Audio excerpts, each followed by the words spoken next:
I know something about you that the people closest to you have not figured out yet. You are tired in a place that doesn't show on your face.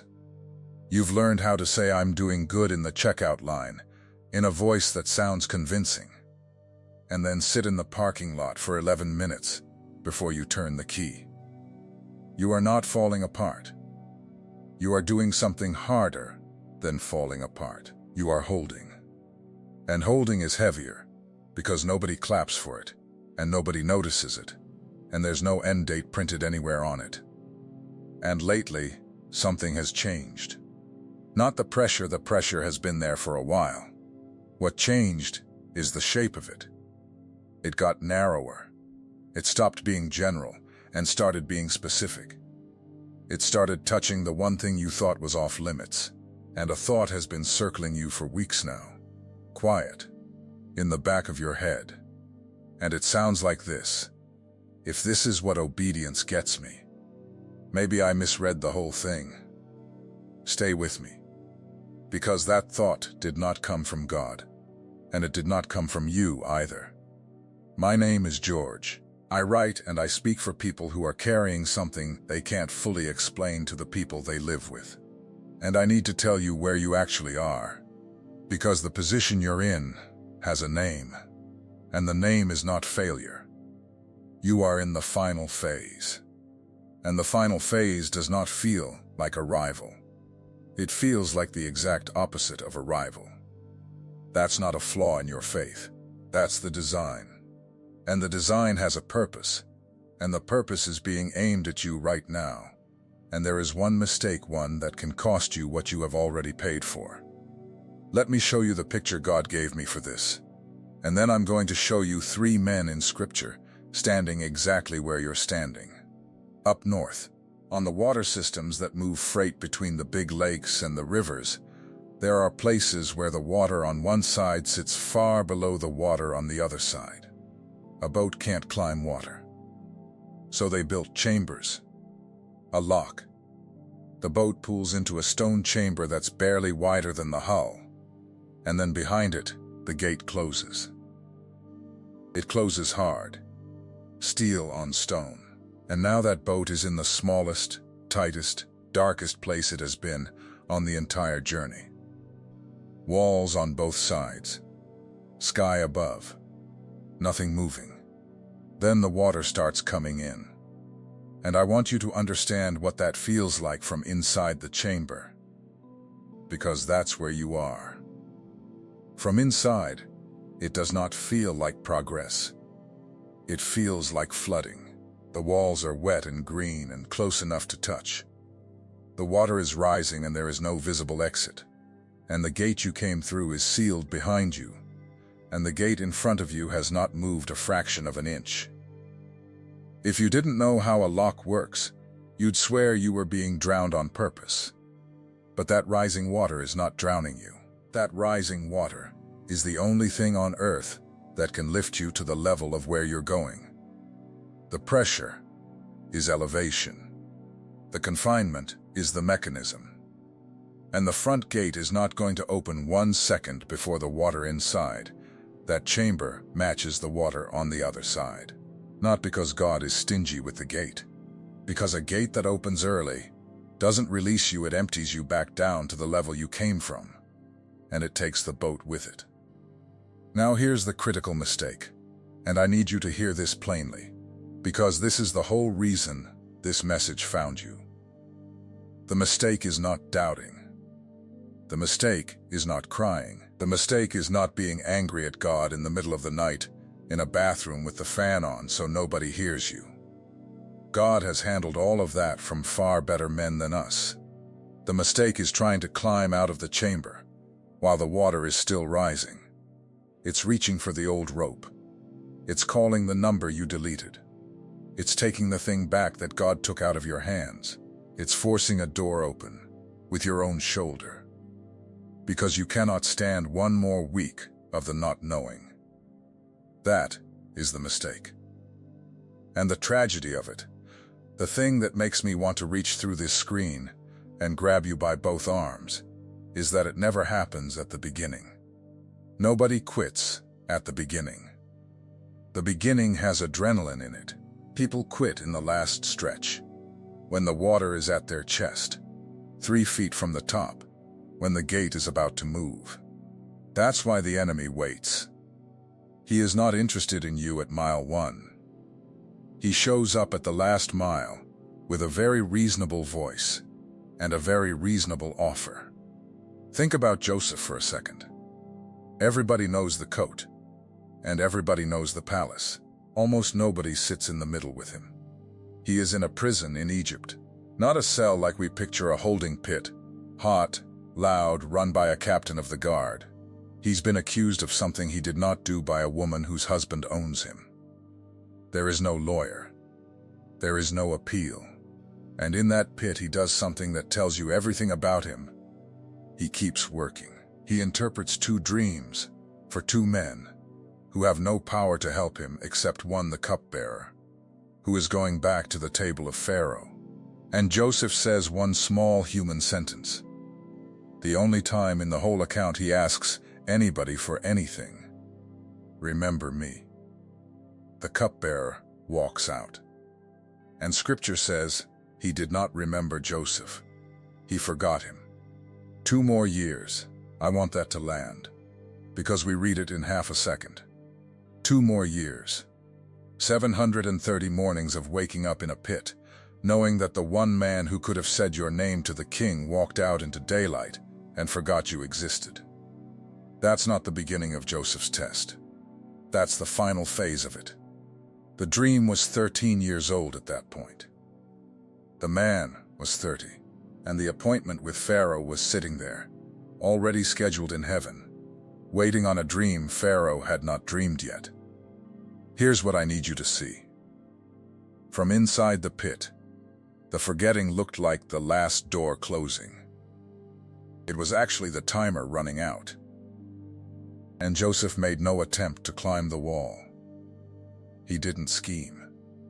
He didn't send a second message. He didn't try to leverage the captain of the guard. When they finally came for him, the text says they brought him hastily out of the dungeon they ran to get him, and the first thing he did was shave and change his clothes. Which tells me something quiet and enormous. He was still a man who expected to stand in front of somebody someday. 13 years in, and he had not become a man who lets himself go. The dream was still alive in him the morning nobody had any reason to think it was. You may be in your 2 years right now. The word came.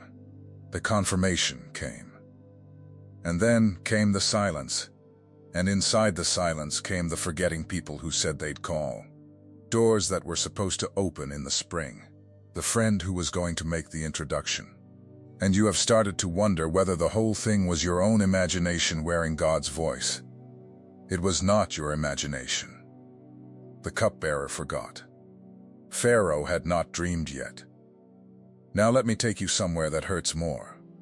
Because this one is a warning, and God let it be written down on purpose. Israel comes out of Egypt, 10 plagues, a sea that splits, bread from the sky, water out of a rock. And then they arrive at the southern edge of the land they were promised, Kadesh Barnea. 11 days walk from the mountain. 11 days. The whole thing is over. They are at the door. And at the door, they send in 12 men to look at what God already gave them. The 12 come back carrying fruit so heavy, it takes 2 men and a pole to hold 1 cluster of grapes. The land is exactly what he said it was.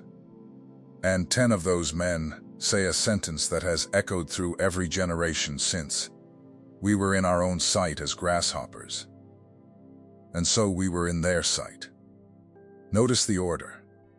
In our own sight first, what they thought of themselves is what they projected into the eyes of the giants. Nobody in that land had said a word about them. And the congregation cried all night. And in the morning they said, "Let us make a captain and go back to Egypt." Back, at the door. 11 days from everything, with the fruit of the place still sitting in front of them on the ground. They voted to return to the country of their bondage. Not because the land was a lie, the fruit was proof. Because the last stretch required a kind of courage the first stretch never asked them for. That generation walked in circles for 40 years, and the ones who died in the wilderness did not die because God was cruel. They died because at the final gate they turned around. And God will not drag a person into a promise they have decided they're too small to carry. Hear me. The last stretch is the one that asks you who you think you are. Egypt asked God to prove himself. Kadesh asked them to believe what he had already proven. Those are completely different tests, and most believers pass the first one and fail the second. So when you feel that pull to go back to the relationship, back to the numbing, back to the room you were rescued from, back to the version of yourself that at least knew what to expect, understand what that pull actually is. It is not comfort. It is the last argument standing between you and the door. Let me give you a third one, shorter, and this one is about instructions. Naaman is a decorated commander. Big man, big house, big name, and leprosy under the armor. He hears of a prophet in Israel, and he takes his horses and chariots and a fortune in silver and gold, and he pulls up outside Elisha's door. And Elisha doesn't even come out. He sends a servant with a sentence: "Go wash in the Jordan 7 times." Naaman is furious. The Jordan is a muddy little river. He had pictured a ceremony, the prophet coming out, waving his hand over the place, calling on the name of the Lord. He says so out loud. He turns to leave in a rage, and it is his servants, his staff, the people who load his bags who talk him back. If he had asked you to do something great, wouldn't you have done it? How much more when he says simply, "Wash and be clean."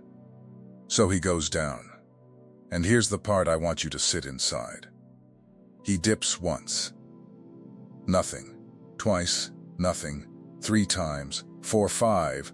A general of an army standing in a brown river in a foreign country, dipping himself under the water like a fool while his men watch from the bank. 6 times. 6 times. And his skin was exactly as it had been when he woke up that morning. Every single dip after the first one was a decision to keep looking ridiculous with no evidence. And on the 7th, the text says his flesh came again like the flesh of a little child. There's no partial healing at 6. That's the thing. Nothing in his body was improving on the way. There was no visible progress to encourage him. And that is exactly what the final phase looks like. You are not seeing incremental improvement, so you conclude that nothing is happening. And the conclusion is wrong. The 7th dip carried everything. And the man who walks out of the water at 6 is the same man who walked in, except now he also carries the knowledge that he was 1 motion away. I don't want you to be 1 motion away. Now I need to say something carefully here, and I want you to hear it as care and not as a footnote. Everything I'm describing is a spiritual season, but there is a kind of heaviness that is not a season, and it is important that you know the difference. If you are not sleeping, if you can't eat, if you're crying and you don't know why, if the thoughts in your head have started turning against your own life, that is not the chamber, and that is not the enemy testing your faith. That is a human being who needs help from another human being. And reaching for it is not a failure of faith. When Paul crossed the Mediterranean, there was a physician on that ship. Luke was there. Paul was a man who saw visions and raised the dead, and God still put a doctor next to him for the voyage. Heaven is not offended by a doctor. It is not offended by a counselor, or by a pastor you tell the truth to, or by a phone call at 2 in the morning to somebody who loves you. Please make that call. God has never once been embarrassed by the honesty of his own children. And that ship is where I want to take you next, because everything I've told you so far comes to a head on that deck. But before I do, I want to say something to you directly. From me, not from a passage. I have been in the chamber. I have had a word from God in my hand that was so clear I wrote the date on the inside cover of my Bible. And I have watched the calendar walk past that date, and past the next one. And I have sat at a kitchen table at 4 a.m. with a cup of coffee I didn't want, doing math on a situation that would not add up no matter how many times I ran it. And I'll tell you exactly what I did, because I'm not going to preach at you from a place I never lived. I reached for the rope. I made a call I had no business making. I forced a door with my shoulder because I could not stand one more month of not knowing, and God let me open it, and behind it was nothing but 11 months of cleanup. I lost time. Not the promise He kept that, but I lost time I did not have to lose, and I've never been able to buy it back. And the hardest part was this. I found out later that the real door opened about 6 weeks after the one I forced. 6 weeks. I was in the last stretch, and I didn't know it. Because you never know it. That's the whole point of the final phase. It is designed to be invisible from the inside. That's why I put together what I put together. And if you're still here with me, this is for you. What you just experienced was not content. It was a mirror. And mirrors demand a decision. If you are ready to go to the root, to finally understand why you think, feel and perceive differently from everyone around you, the secret protocol carries the 7 keys that reveal what God placed inside you before you ever drew your first breath. Full audiobook included for every moment of your day. Plus, the awakening map, as a bonus, the 5 stages of spiritual awakening mapped with clarity, showing where you are right now and what the Spirit is releasing in this season. Link pinned in the first comment. Not for much longer. And you did not make it to the end without a reason. Now let me put you on that deck, because this is the sharpest picture of your mistake and your rescue that exists in the Bible. Paul is a prisoner on a grain ship headed for Rome.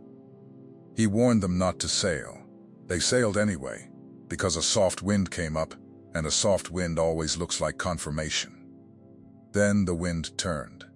A northeaster came off the island and took the ship, and for 14 days there was no sun, and no stars, and no way to steer.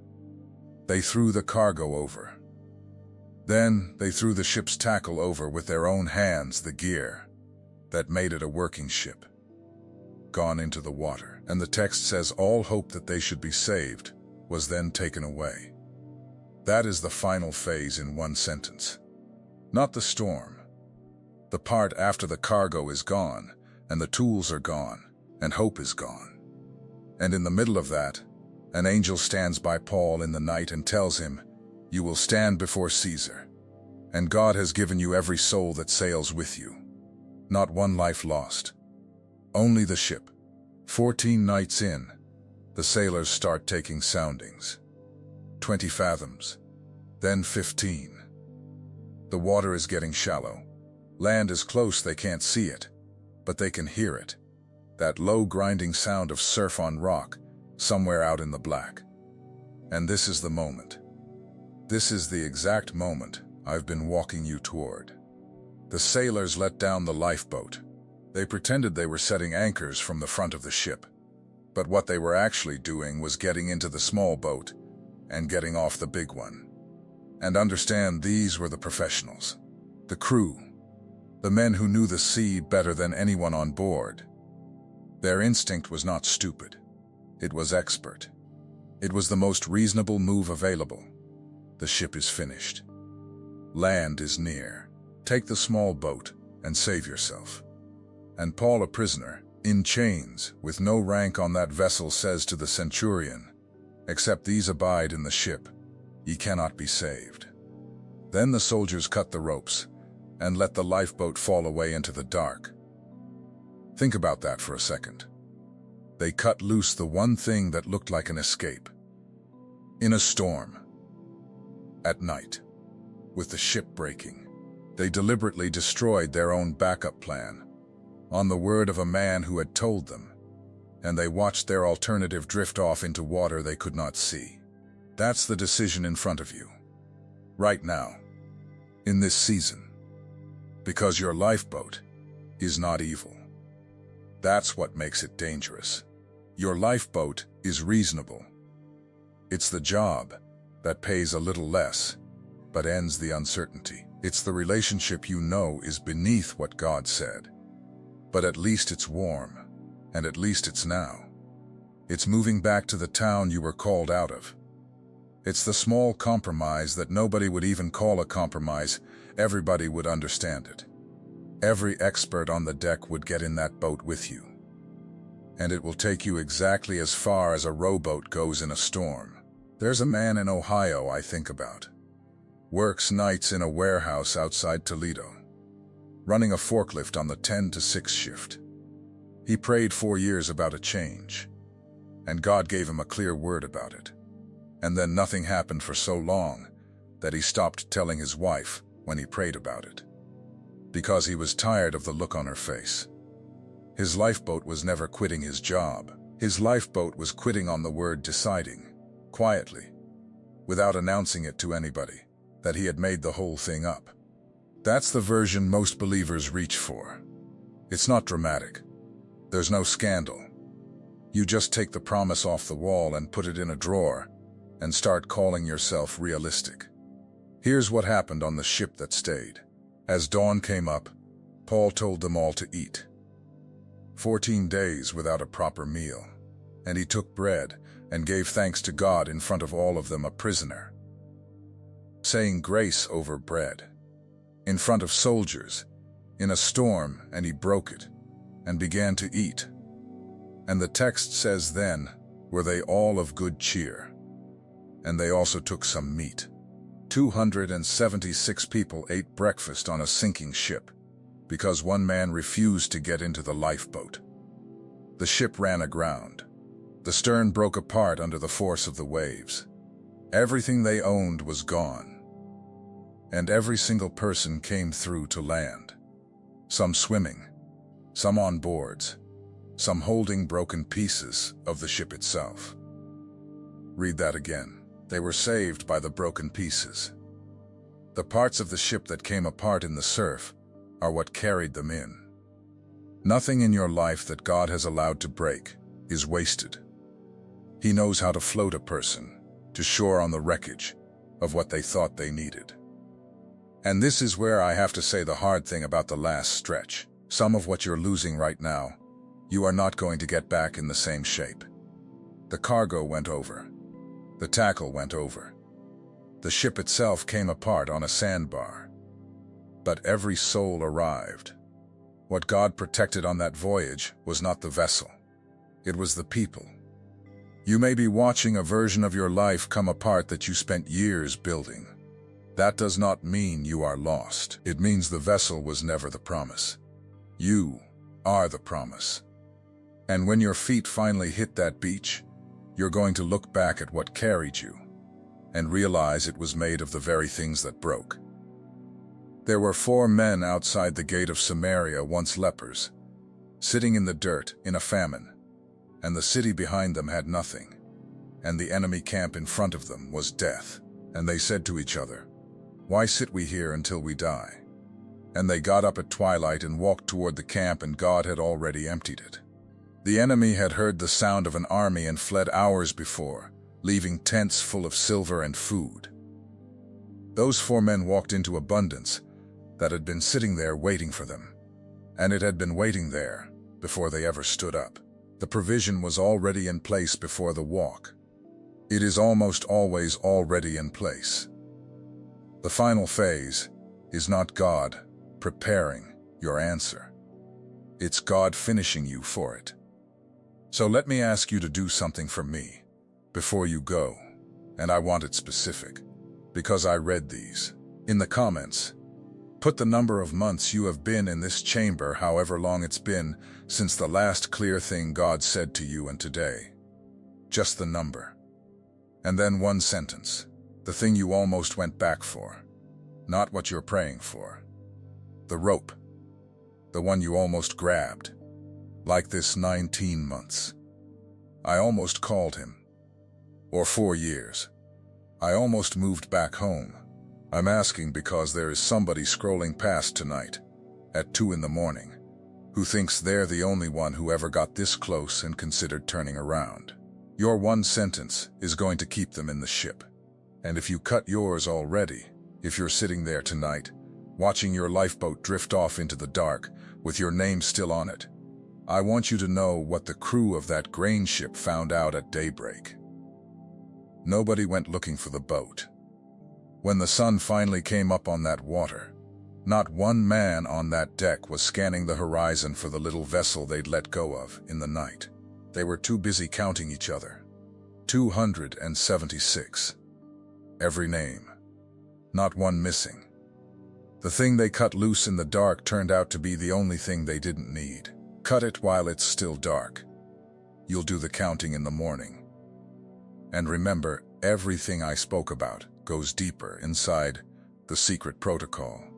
Pinned in the first comment. The 7 keys, the audiobook, and the awakening map are there waiting for you whenever you're ready to take the next step.